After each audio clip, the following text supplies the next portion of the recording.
Welcome to this month's installment of Creation Justice Webinars, a gathering place for those seeking to put their faith into action on behalf of our common home. I'm Brooks Barrett. I'm the Environmental Justice Minister for the United Church of Christ.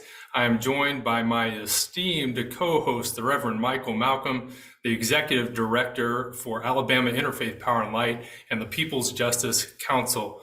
Michael, before I introduce our terrific lineup of panelists for today, I guess selfishly hoping that you might warm me up in this winter cold weather by sharing with us the fire of your passion and the light of your intellect to orient our thoughts for today's webinar. And as you can tell, I'm going to be adding poet to my resume with all these metaphors I'm giving you today. So Michael, help orient us to our topic for today.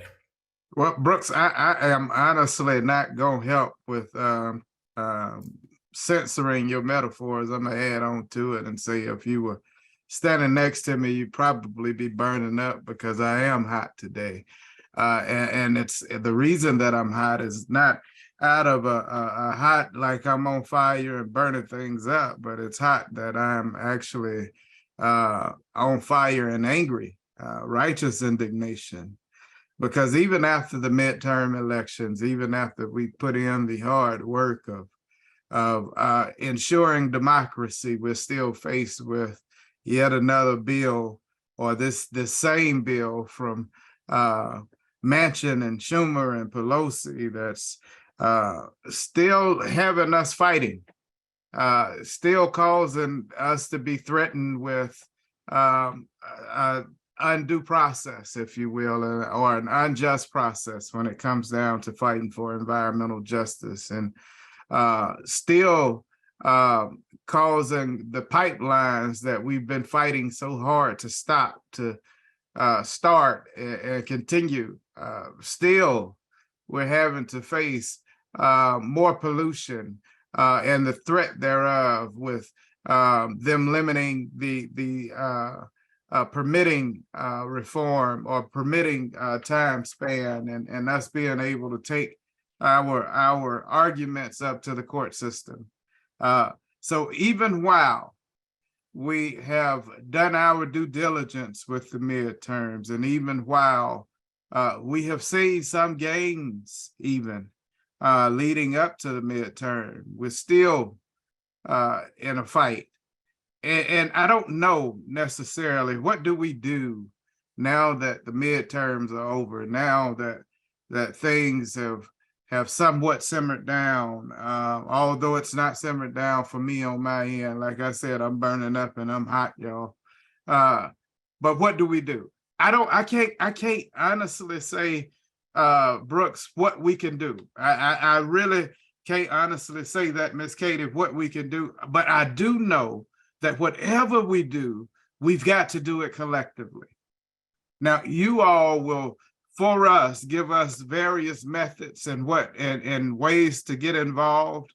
But it is my job as a herald for justice, as one who is a trumpeter for justice, to say that there are two things that we need.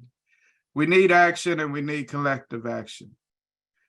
So we need to be able to get involved, all of us, but we definitely need to get involved even after the midterms are over. I'm excited to hear what you all have to say. I'm excited for what is getting ready to take place. There was one other thing that I'll leave with you before I end. Reverend Warnock talked about our voting being a form of prayer during his election cycle, or during his election. I want to say that our action is a form of worship. Our involvement is a form of worship. Now, we can worship individually, and that's well and fine. You can get some strength from worshiping individually. But when we all get together, what a time, what a time, what a time.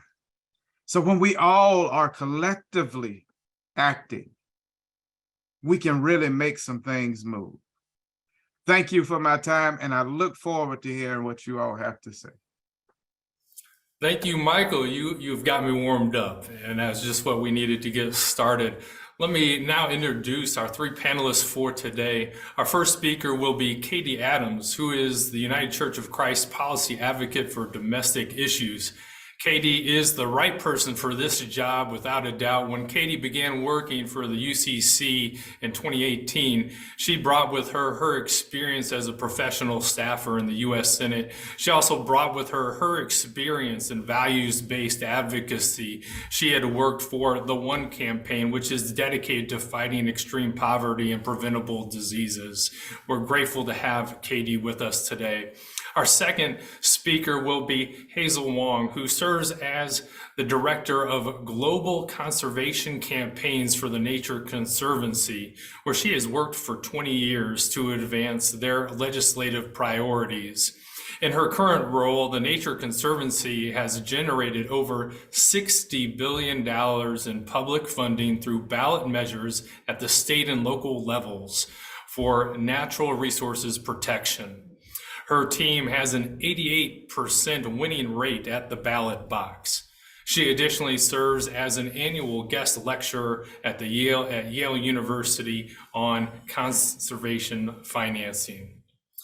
Our third speaker will be Antonio Arellano, who serves as the Vice President of Communications at NextGen America, the nation's largest youth voter mobilization organization, where he oversees the implementation of a national strategy to increase the progressive power of young Americans in politics.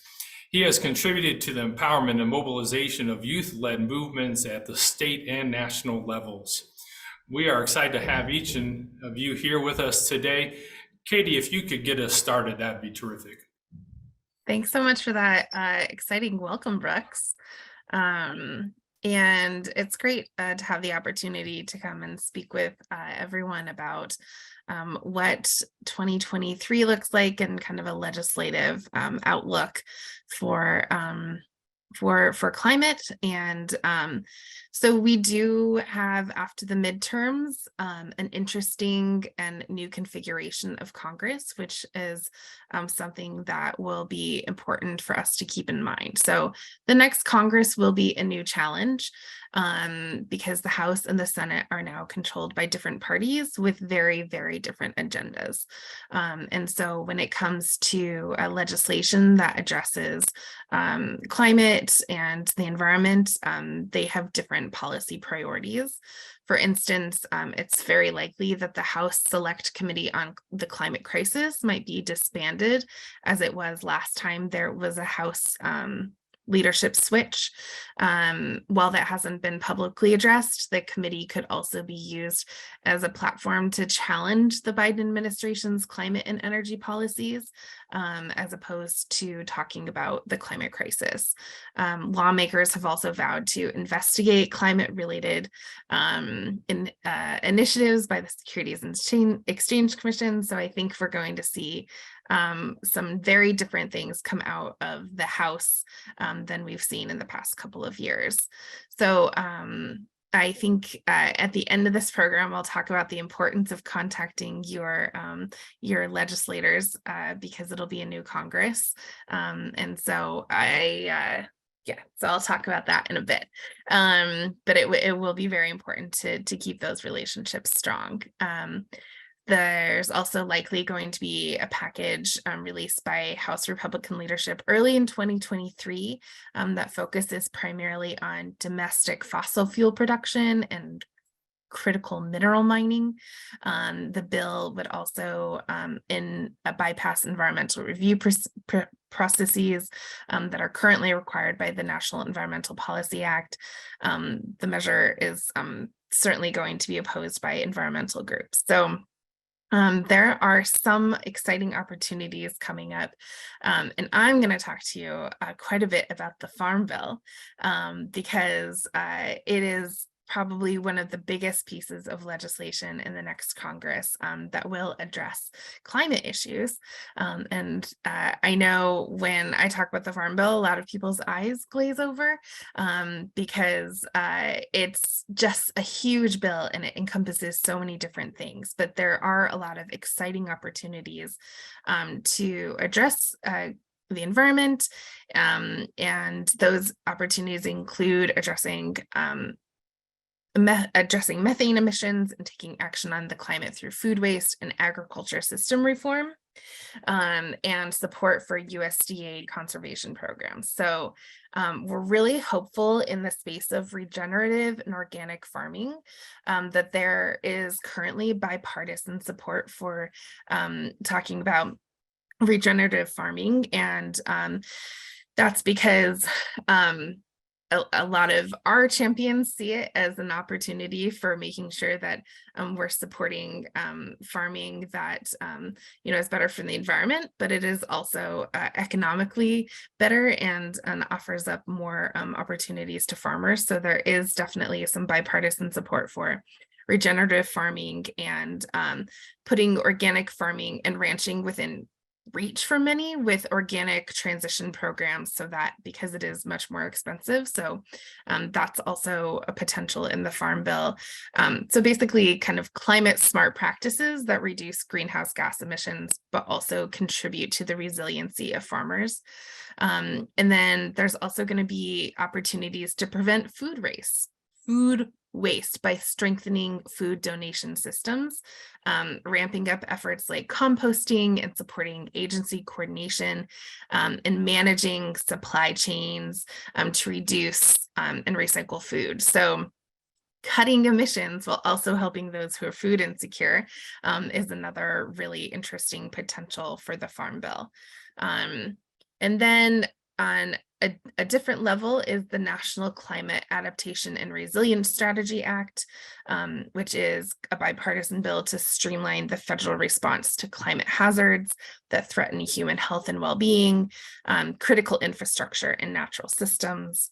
The Environmental Justice for All Act, which I know a lot of people have worked on, and they're pushing to get a vote on the Environmental Justice for All Act in this Congress, which would be amazing to have a vote on the House floor on it. But chances are it'll have to carry over to the next Congress. So as you know, when one Congress ends every 2 years and a new Congress starts, all the bills go away and then they have to be reintroduced. So the Environmental Justice for All Act will be reintroduced at some point in the next Congress. And I think that's another exciting possibility. And then there will be efforts to increase international climate finance in appropriations bills. So those are a couple of the legislative priorities moving forward, and vehicles to talk about, the environment. I think that within the space of advocacy efforts, the Farm Bill is just going to be a tremendous opportunity. But it's also a pretty heavy advocacy lift because it's it's a really complicated bill to talk about because it's not just agriculture, it's also food assistance and nutrition assistance, which is such a huge part of the Farm Bill. So that's coming up, and I'm excited to continue talking about that with everyone. In terms of the administration, we're continuing to push the Biden administration to take administrative actions to cut climate pollution and protect public health by advancing environmental justice and reducing climate pollution, and really urging the president to increase his kind of climate ambition, and by EPA rules, addressing, there's a bunch of upcoming rules addressing power plants in the upcoming year, and the opportunity to cut climate emissions and reduce pollution, and rules to address methane as well to, protect the many people who live on the front lines of oil and gas development. So those are kind of some administrative efforts also happening. So appreciate the opportunity to kind of share the a very quick and high level overview of what the next year might look like. And as we always know, things are always in flux and always changing, and so there'll be plenty of, I think, opportunities to address that. And I also want to say, within kind of this isn't directly related to climate, but I think it's really important to talk about ways that we can protect democracy and make sure people have access to participating in democracy as a way to make sure that we're driving forward pathways for people to engage in the democratic process in order to push priorities such as protecting the environment. And so that's also something that we'll be working on, and I think a great way for climate and democracy advocates to come together, because if we don't have a flourishing democracy, then we can't work on all of these things that are important to us. So thank you so much, Brooks, and I'll be around at the end to talk about some advocacy actions. Thank you, Katie, for that quick but very rich overview. And certainly when democracy gets polluted, our environment gets polluted. And so thank you for that point of emphasis. We'll now turn things over to Hazel to share with us. Thank you very much, Reverend Brooks, and it is wonderful to be here today. I will just start by saying climate justice is top of mind for me at all times. I was actually born on a small island of the east coast of Africa, the Seychelles. It's a small island, and like a lot of small island nations that didn't spew greenhouse gases in the air, we are going to be disproportionately affected.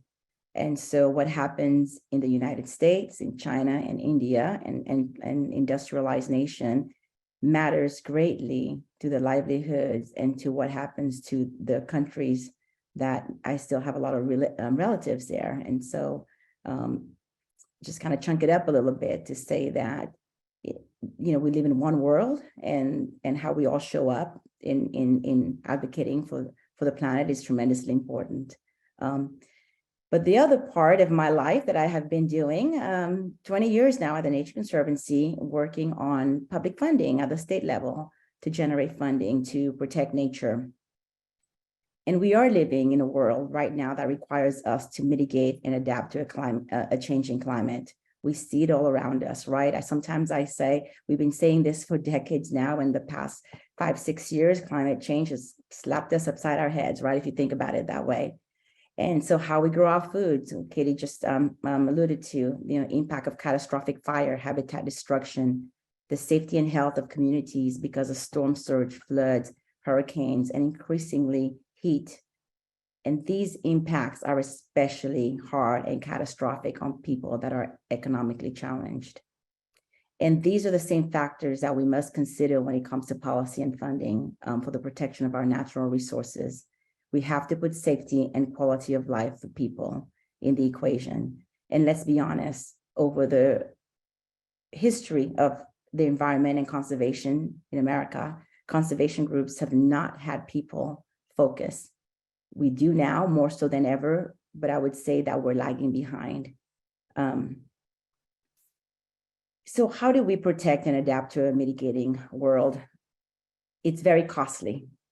We see that in billions of dollars from the Inflation Reduction Act, but we're also seeing investments at the state level that is greatly needed.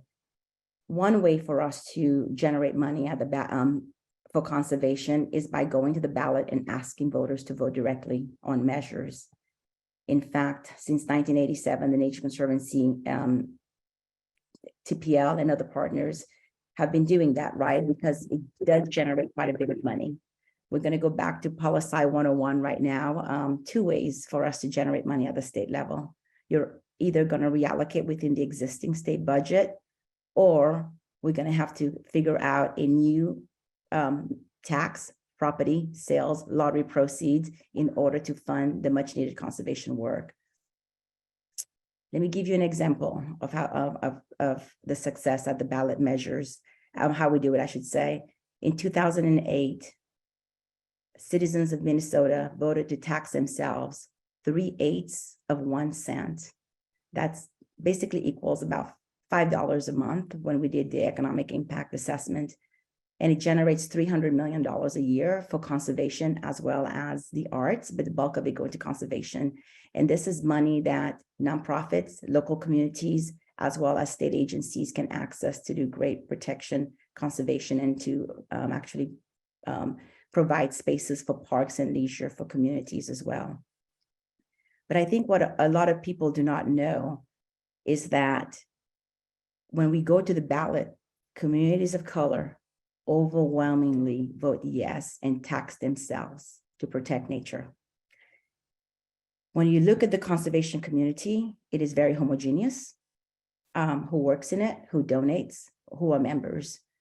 And I have another set of data that shows overwhelming, when we poll communities of color, overwhelmingly support conservation, overwhelmingly support for climate change, to address climate change, I should say, and to protect our lands and waters. These are fundamental and personal values and a belief system that government has a role to play in protecting nature. So this brings me to the 2022 election cycle. TNC participated in 18 measures, of which we won 17.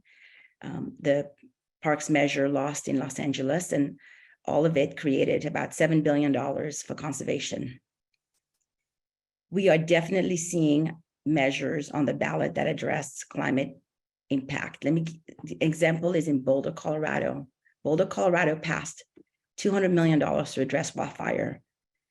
You're absolutely right. Boulder is not the most diverse place in America, right? However, the fire impacts Denver. It also impacts my hometown, Las Vegas. I believe it was for the first time in this city, very early on, the environmental agency here put out a warning that it was going to be a tough summer for us because of catastrophic wildfire. And we actually had a couple of days where the air was so bad that that we actually were told not to go outside unless you had to. Wildfire causes harm to all of us, but especially for those with asthma, children, pregnant women, COPD, you name it. And the rate of asthma is significantly higher for Blacks, Hispanics, and Native Americans. So at the end of the day, we can't slice up and dice up how that we want to work in this sector and not that sector, because everything in the environment is interrelated, integrated, and we have to work broadly in order to address a lot of issues. And finally, New York City had a $4.2 billion bond that passed as well, of which 1/3 of it, $1.4 billion, will go to environmental justice. And these are significantly important monies that are needed to deal with heat island, storm surge, retrofitting building to make them more energy efficient for community. And there's much more community-based needs that the communities themselves will have to identify in terms of how they want to use that money. And lastly, and this is a point of contention for a lot of folks, in that, I'm very much aware that the Inflation Reduction Act that passed Congress is problematic on many fronts, and it also provides solutions. I mean, we do live in a complex world where we can hold multiple truths at the same time. And so how we show up, and to Reverend Malcom's point earlier, what do we give voice to in terms of what do our communities, different communities needs are important. So there's, for the first time, there's considerable amount of money in the system, both at the state and federal level, for us to really maximize, to think about how do we do better at investment in communities, investment in nature, and investment in creating a world that we are living in, that we don't get not to adjust to climate anymore, not in for the United States as well, for the rest of the world. So with that, I thank you for your time and for being here. Reverend Brooks, I'll pass it back to you. Thank you so much, Hazel, for shining a light on those important victories won at the local and state levels. That's tremendously inspiring. We'll now turn to Antonio. Please share with us your thoughts, Antonio. Thank you so much, Reverend Brooks. Really appreciate this conversation. As mentioned at the top of the call, I'm the Vice President of Communications for NextGen America. NextGen America being the nation's largest youth voter mobilization organization in the country. And so I would just like to share the perspective of some of the victories and some of the progress towards goals that we've made, as well as inspire perhaps a conversation about what is possible and what is doable when we lean in to the most diverse, the largest electoral bloc in American history. There is an estimated 70 million eligible young voters in this country who are indeed engaged and care deeply about climate justice. As a matter of fact, when we're talking to young people across this country in Pennsylvania and Michigan and Wisconsin and Nevada and Arizona and Texas, North Carolina, they're telling us that they are looking closely as to how their local, state, and federal candidates are speaking about climate. Their commitments to driving forward transformative change are guiding how they decide who they vote for during election cycles. And so this is important and crucial for us to recognize that there is a real untapped gold mine of potential here when it comes to the young voting bloc. And if folks recall, just a couple of weeks ago, right after the midterm elections, coming back to the core of this segment, this conversation today, post-midterms, the headlines nationally celebrated one major victory, and that was the youth vote participation. Young voters participated overwhelmingly for candidates that championed climate, and among other really progressive issues, but climate being at the tip of the spear for many voters. And the reason that this is significant is to recognize that there is a shift occurring. Historically, this voting bloc of young voters has been seen as an inactive voting bloc, has been seen as a voting bloc that should not be invested into, unreliable, undependable. Matter of fact, in August, September, October of this year, the headlines nationally were that young voters were not going to participate and that they were disenfranchised and disengaged. And that couldn't have been further from the truth. As a matter of fact, one of the main reasons that we did not see a red wave manifest itself was because of the Gen Z vote, 18 to 25-year-olds that voted at record numbers, delivering the second largest youth voter participation in modern American history. And so what does that mean? That means that we need to be tapping into young, Black, and Brown API communities and connecting with these leaders of tomorrow and recognizing that people who have historically been disengaged, disenfranchised, and underinvested in have opinions about solutions and how we can mitigate the problems that climate is currently posing to our communities. Additionally, at NextGen, we believe that people who have these lived experiences, who are either low income or middle class folks who are living next to petrochemical plants and oil refineries across our country, also recognize that they can't continue to live sheltering in place when catastrophic events happen and dealing with the health related issues that come as a result of lack of in action, right? And so what have we seen? We've seen the youth vote deliver massive wins. I mean, we're talking about the Inflation Reduction Act, and while yes, flawed, a massive step forward. I think this now puts us back on the right track towards moving the country and the nation and consequently our global community down the right path. one of the largest investments globally to tackle climate change head on. And at NextGen, we are starting to look at what does this mean? How does this manifest itself in our communities? And how can young people, people of color, be in the decision-making seats to make sure that these resources are allocated with equity in mind? Additionally, the bipartisan infrastructure bills that supercharge our transition to clean energy, and also look closely at what does a future of transportation look like for America. How do we begin to make EVs, electric vehicles, more accessible? How do we begin to connect the grid for electric transportation across the country in a meaningful and intentional way? Now, to the point at the beginning of this conversation, will this be an uphill battle? Absolutely, but it always has been. And the reality is that we are up against institutions that are better funded than us, with more political power than us, but we have something that is crucial on our side, and that is the future of this country, an engaged, active, committed, passionate youth base that wants to see this country lead globally on climate justice. And I think that we can't undermine that. I think we need to highlight that.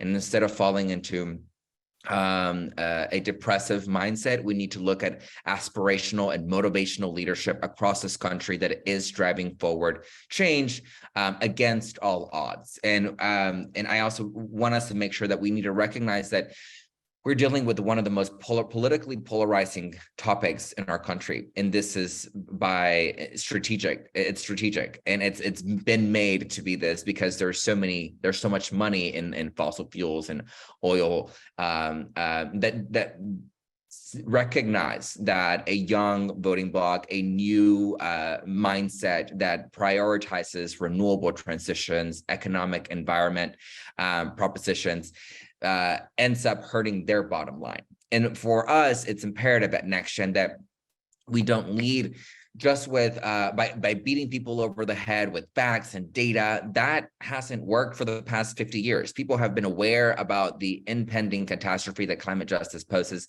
for decades. The reality is that we need to connect the dots to our humanity, to our shared health, to the fact that we are all going to be in one way or another, if not already, impacted personally by this. And whether it's making sure that our children are no longer breathing in the toxic fumes of pollution while our elected officials are lining their pockets with oil and gas money, and that we make sure that we make a concerted effort to bring in people across political ideology to make sure that they recognize that we have an economic opportunity of our lifetime here in terms of transition into renewable energy, and that we have a massive opportunity to build out the infrastructure for job creation that will only benefit our economy, benefit the lives of our communities, and ultimately and consequently protect our planet for future generations.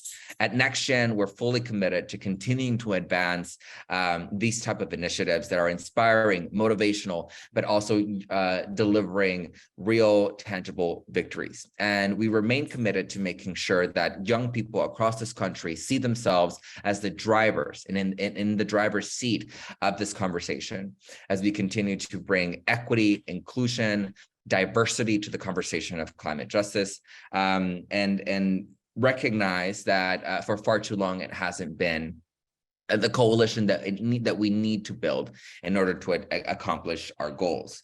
At NextGen, this last cycle, we contacted 9.6 million young voters 18 to 35 in key states, among them the ones that I mentioned earlier: Pennsylvania, Wisconsin, New Hampshire, Texas, Nevada, states that made a big difference this election cycle, and that as we look into 2024 will continue to shape the future of our nation. And with that, I'll turn it back over to you, Reverend Brooks.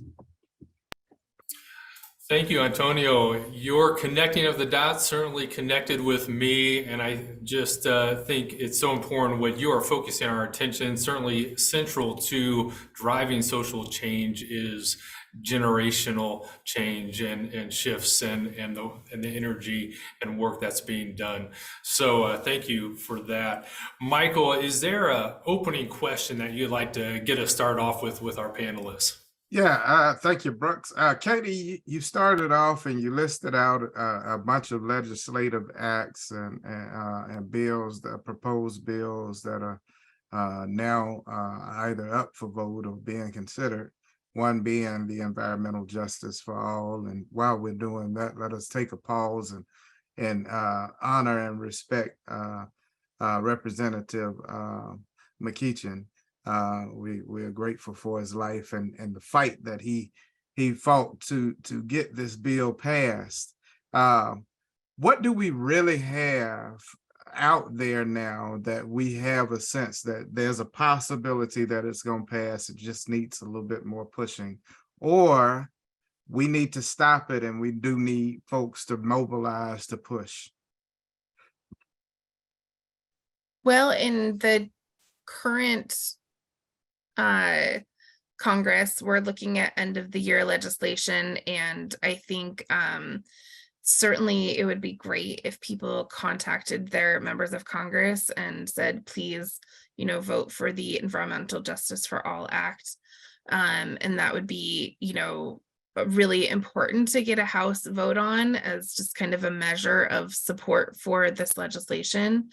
And then in terms of things, to push back on, I think there is conversation about permitting reform and making sure that as permitting reform discussions happen, they are done in a way that doesn't leave environmental reviews out of the picture, because permitting reform is a conversation that needs to happen in Congress, but it needs to happen in a way that protects the environment and doesn't make things worse. And so those, I think, are two very immediate things that people can take action on.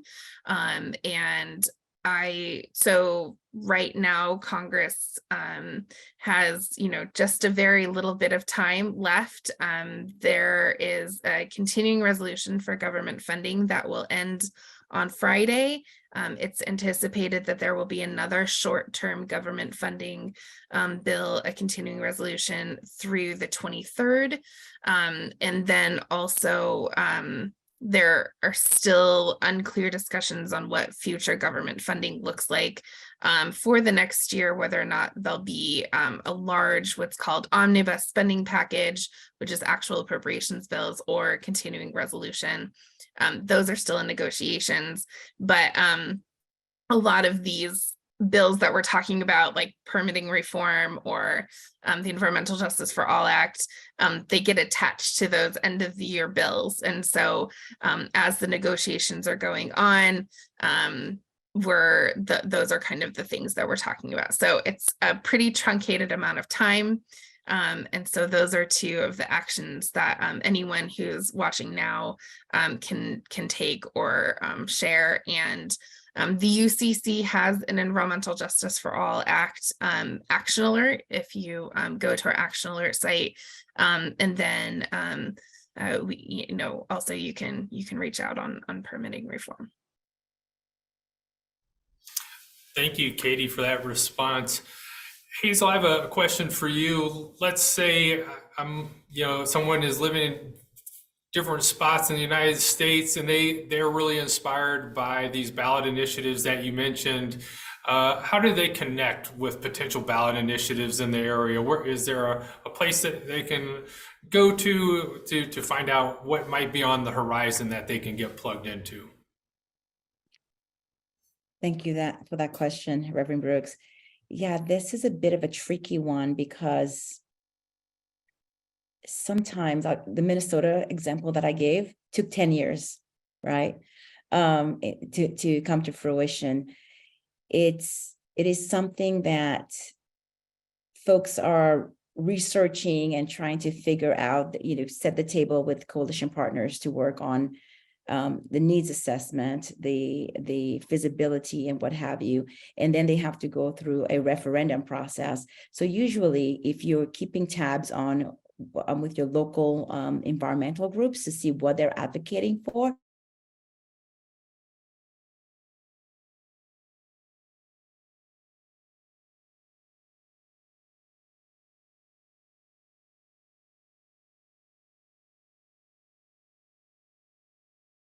websites of your local Nature Conservancy, Trust for Public Lands, or environmental group. Typically, you will find if there is something actively happening in your area.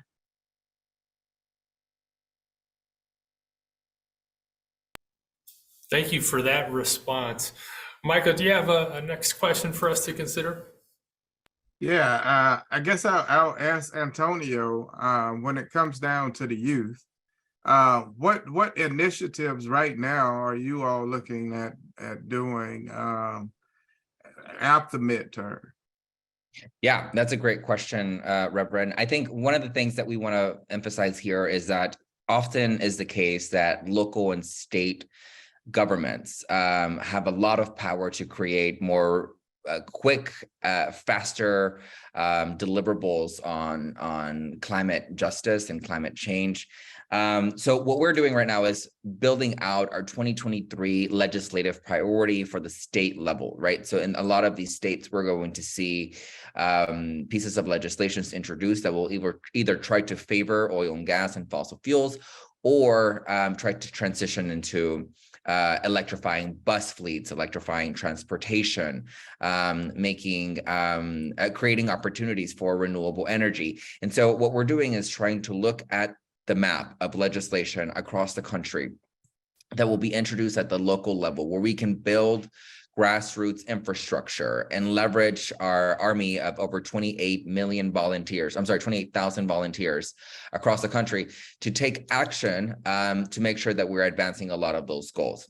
And additionally, at the federal level, I think one of our main priorities is, now that the Inflation Reduction Act has passed, we want to make sure that we have in our part of the conversations of the distribution of funds, as well as the prioritization of the initiatives and infrastructure that will be built out as a result of this investment.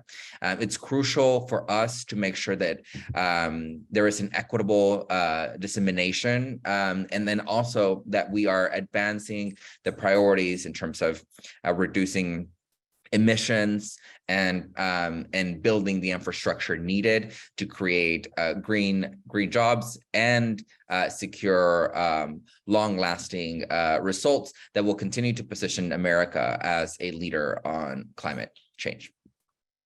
Brooks, real quick, just as a follow-up, and this is for everybody, and however you want to answer this, with all of your initiatives, we've talked about some individual actions that people can take, but we did open it up by speaking about collective action. What does collective action look like for your initiatives that you have? Whether it be the bills piece, the push or the pull, or whether it be, Antonio, your piece with your initiatives involving youth and getting them involved in legislation, or Hazel, whether it be your piece on conservation. When we talk about whatever your initiative is, how do we collectively get involved or engage in those? In terms of a collective engagement on the policy pieces, this is really where, the UCC has some great initiatives on that. We have, Brooks obviously has, the pollinator team and, creation care. We have the United Church of Christ. We have the Justice and Peace Action Network that's run out of the DC office. And the thing is, it's those collective pieces that, if one person sends an email, it's like, yeah, one person sent an email, and that's great.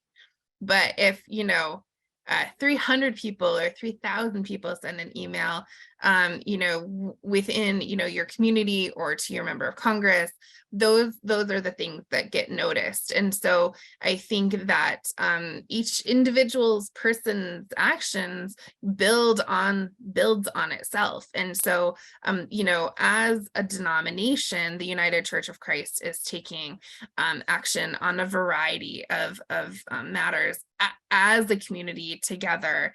And so, that's kind of our collective action within the policy space is, we have resolutions, we have, there are action alerts, and we have congregations and churches who are together saying, these are the policies that are important to us.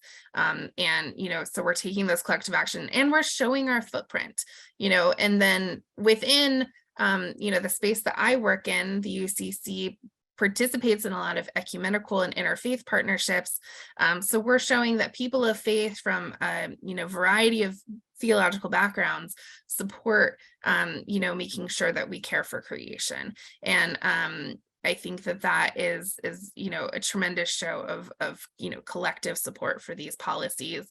And so I think from the policy front, that's one of the ways, but I'll let other folks speak as well. Yeah, I'll jump in, Katie. One of the things that I have found from years of research is that people's conservation and environmental values are what I call dormant and have to be activated.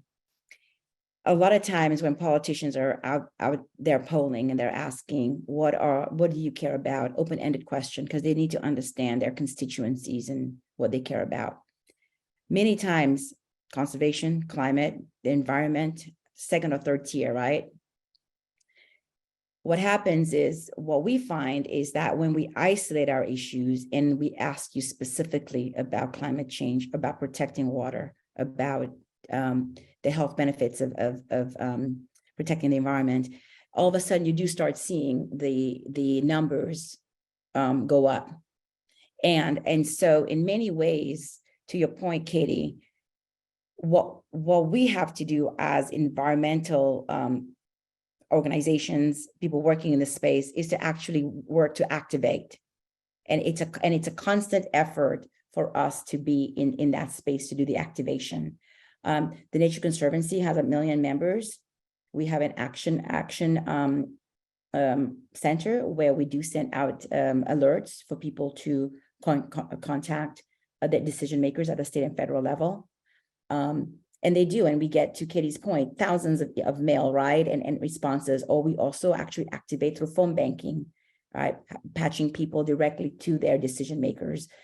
It is something that we're very aware of, is that we just cannot sit on the sidelines and people are going to come to us. We have to be very active in getting people to understand the issue and then to take action. So thank you. Yeah, and I'll just briefly say that, like, for us, collective work, coalition work is crucial. We can't do this alone. And so we have built a robust infrastructure working with partners, climate justice partners across the country, where we are collectively strategizing, collectively investing and driving forward meaningful change, as well as inviting community members and folks who are watching this now to take action alongside us by joining us during our power hours that talk about the way that you can get involved, or just volunteering with NextGen by visiting nextgenamerica.org. We're constantly trying to expand the base and infrastructure that we have of people ready to take action to drive forward the different calls to action that we have, whether it's a variety of Twitter storms or calling our representatives to drive forward votes on certain bills, or even create community awareness about potentially hazardous or dangerous pieces of legislation that are threatening our collective future. Katie, a question for you is the budget, the national budget, something that is an area of potential opportunity or an area of important advocacy? Is that the place where one focuses if one's interested in the U.S. contributing to the Green Climate Fund or to the new Loss and Damages Fund? What is there something there for us? Well, I mean, I always support working on appropriations as a way to engage in policy work. That's not actually how I want the appropriations process to work, to be honest, because I would love for appropriations to work the way it's supposed to. But since it's one of the only ways that legislation gets through these days, it's because it's must pass legislation, right? We have to pass legislation to keep the government working and fund the government and appropriate money. So yeah, absolutely. Encouraging your member of Congress to contact the Appropriations Committee when they're making their allocations to support policies that we want to move forward with. So yeah, international climate finance, but also how we climate resiliency, all of those things. And yes, the engaging in the appropriations process now and in the future. So the calendar for how appropriations works should happen so that in March, they're talking about, appropriations goals for the next year. June, they come out with their bills. In the summer, they vote on them. And by the fall, they pass them. That doesn't ever happen because of the difficult political realities we live in. And so we're just now at the end of this year, hopefully passing 2023 budgets that should have happened back at the end of the fiscal year, at the end of September. So even though the process is always really wonky, you as an advocate don't have to be an expert in how Congress works or how the appropriations process works in order to ask your member of Congress to support these priorities. And so yes, I'm always, if folks have other questions or if there's ever an appetite to have a longer conversation about the appropriations process, I'd love to go more in depth on it, because I think it is a really vital way to engage Congress and to put legislation forward, both in appropriations requests and also what's called appropriations report language. So when congressional appropriators say, this is the money that we are giving or appropriating to these programs, they write report language which says, this is how we want this money spent. And so it really sets congressional priorities, and report language is a really great way to put those priorities forward in order to make sure that the agencies are spending the money in ways that we want that to happen. And so both of those things are really, really critical. Thanks for asking. I love talking about appropriations. Great, thank you for that. A question I have for both Hazel and Antonio is you are doing work where you may be tracking their election results in different parts of the country. I'm curious if there are kind of stories or instances that maybe to a casual observer would seem like unlikely successes, right? Like a climate champion wins in a state or a part of the country where maybe if you're not from that area, you would have thought, oh, I wouldn't have expected a climate champion to be elected there. Or is there a place in the country where a ballot initiative or has passed where if I once lived in Berkeley, California, I'd be, if I were like, oh, I would only expect that in Berkeley, California, but not in, that part of the country, right? And so what, do you have any stories like that you'd want to share with us? I'm presuming there are some stories like that. Well, this is not a ballot initiative per se, but we also work on appropriation during the legislative process. 2 years ago, Mississippi passed a conservation program, and I believe it was $5 million that they allocated to it, and now they're looking to do more dedicated funding in the future. And it passed in Mississippi with a Republican House, Senate, as well as governor. I think we had maybe a couple of dissenting votes with their legislators. So people always kind of have this impression about who cares for the environment. What we find is, in many ways, it's bipartisan, right? It is the solution set. But it's also the decision makers that prioritize how they vote and how they speak. But really, at the end of the day, we find a lot of, at least for conservation or protecting land and water. Now, climate is a different story. I totally get that. You do see some thread of bipartisanship. And also Louisiana passed a bill, the following year.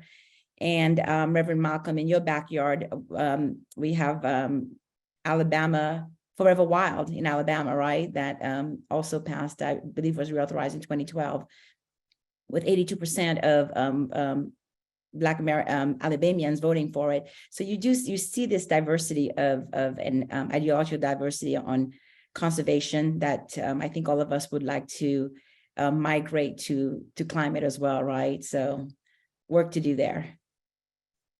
Yeah, and I'll just share Michigan and the trifecta of Michigan, with the governorship and the legislator being secured for Democrats for the first time, a historic feat made possible largely in part by young voters who turned out seeking climate justice and climate reform in the state. And I think that now Michigan is uniquely positioned to advance incredibly progressive legislation. And I think that we need to continue to look at Michigan as a potential model for what is possible and how they'll be able to now harness the power that they have been given by their constituents, with the governorship, the state house, the state senate, all under Democratic control, and a mandate to drive forward a massive transition into a green economy. And so super excited about that. And I think that huge props or kudos to